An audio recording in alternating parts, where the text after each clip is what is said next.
We have to talk. We have to talk again, this time around, about Facebook and its renaming to Meta and the Metaverse. So let's get started.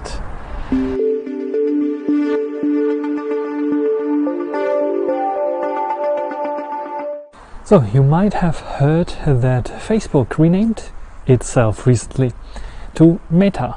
Meta? No one knows it really. Besides the name, what they did is steal the logo of a German startup called M-Sense, and the M-Sense said, we will not go into some kind of heuristical fight with them, we just change our logo again, because it's a startup, we don't have the money to do, or to fight Facebook even. So this is the first big downer, I think, for Facebook, and for Meta, the first big thing that they did wrong. The other thing is they did something right, I would say, in some sense at least, announce a new product to their name, which makes it a little bit more interesting to discuss this stuff right now, for me at least. And this is a very interesting product called Metaverse. And yeah, the name verse indicates something like universe, and meta being like a layer on top of our current universe, which opens up a lot of possibilities probably. And you might know but might not know that Facebook, or Meta, is also the owner of the Oculus Rift, or the Oculus power or algorithms, and this VR kind of technology that they bought a few years back. So what does the Metaverse or Metaverse now mean? Is it something like what we had a few years ago called Second Life, which also tends to be, or wanted to be, a metaverse, like a different reality to our own reality, where we have another avatar, another personality, that we can live our dreams, that we have our big nice apartment or castle or whatever we want to have, nice cars, so much that even the currency in this Second Life was the Linden dollar, I think it was called, was so strong that even brands like Adidas, Puma, and several others as well went into this Second Life to create stores there. Stores where you can buy virtual things, virtual clothes, virtual shoes, virtual everything, virtual cars, whatever you wanted to buy there. And this is somehow, when I see the Metaverse announcement and the photos and the videos there, that reminds me very strongly of this as well there. What Facebook is planning is basically a Second Life 2.0. So something that is very, very focused on creating a virtual reality for us, that probably is also then connected together with their VR glasses, so you can really experience a little bit more this virtual reality. But this is not the main point of Meta and Metaverse. The main point is to not capture people's imagination and fantasy about creating a second world there. It is more about how to capture and keep them there by providing them something that they need right now. In our corona times right now, we have less and less physical meetings. My company, for example, that I'm working for, is delaying the meeting that we usually have, and what we have is then, of course, some kind of virtual meeting, usually text meeting, but text is very abstract, as you know. And what we can do to improve this, we learned this over the 2 last years, is meetings with webcams, Big Blue Button, for example, Zoom, Microsoft Teams, and all those things that somehow no one knew 2 years ago, somehow are coming up to shore and show us what we can do with communication, how to improve communication, and so on. And Meta and Metaverse is trying to make this the reality for most companies, because most companies, just like the company I'm working for, has spread all over the world people that are working for this company. So physical meetings are not only very expensive for the company, because the company has to pay flights from Australia, from the United States, from India to come and meet here in Germany, for example, and it costs a lot of money, the company, but also it costs a lot of CO2, it costs a lot of stress to the planet as well, which for the green thumb that we all have nowadays, or should have nowadays, is maybe not such a good thing.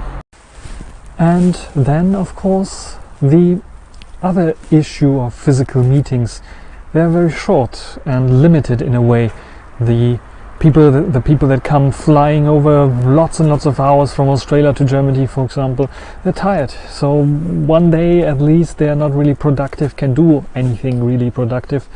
And sometimes they missed something, they didn't bring something important, for example, they missed it.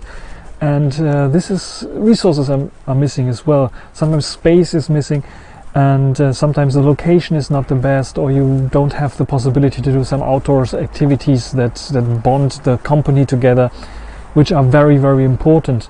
But when it comes to improving work, what might be very interesting is like a virtual space where you can meet up with people, where you can talk to people. You're still sitting at home, but you're creating a virtual space where everyone is like as if they were physically there most of the time. And this is, I think, the idea behind Facebook, not to target like consumerism maybe as well a little bit, but first of all target companies, and by offering them a solution, an alternative for physical meetings that comes very close to physical meetings, but with the benefit of less cost, because it's a virtual room only, and of course of the convenience of more productivity, basically not forgetting anything that you cannot bring anymore because your flight came from Australia or somewhere. This is very important, I think, for works and for company, and this might be a selling point for the metaverse, and might be something where Facebook can pull people into their metaverse.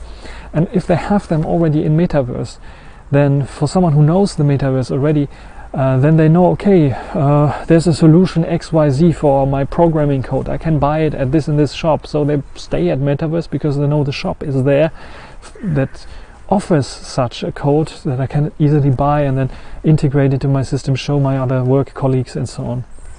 And so such little shops will come into fruition. And then, of course, not only in programming, this is my world basically, but also in other things like design, architecture,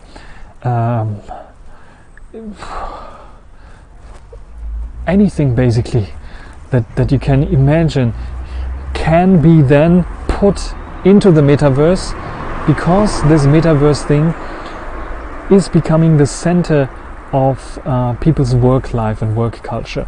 And this is something very interesting if you think about how this will influence society, because if you spend so much time working 8 hours a day, usually people work, some less, some more, then of course this becomes like a second life, a second reality. And if the convenience of this creativity and unlimited bandwidth and so on, and things that you can do in metaverse becomes very strong, and people are also going more and more away, and you can see this trend already starting and growing over the last years. When Second Life was coming up with the idea to buy virtual Adidas shoes or something like this, I was laughing. But nowadays there are people who are buying art or some virtual items online, where there's the only thing that shows that this is really their item is that it is written somewhere in some kind of blockchain code that this is the owner of this virtual item, and no one else is allowed to use this item, can copy this item, but it's not the owner of this item. So it is becoming an ownership on top of our reality, where we own something, hold it in our hands. And the same goes for things that I'm holding right now in my hand. I'm not 100% always owning the smartphones that I'm holding here, not because did not pay them off or something like this, but because the manufacturer is in control of the software, and I don't have the possibility to just exchange my operating system on it, for example.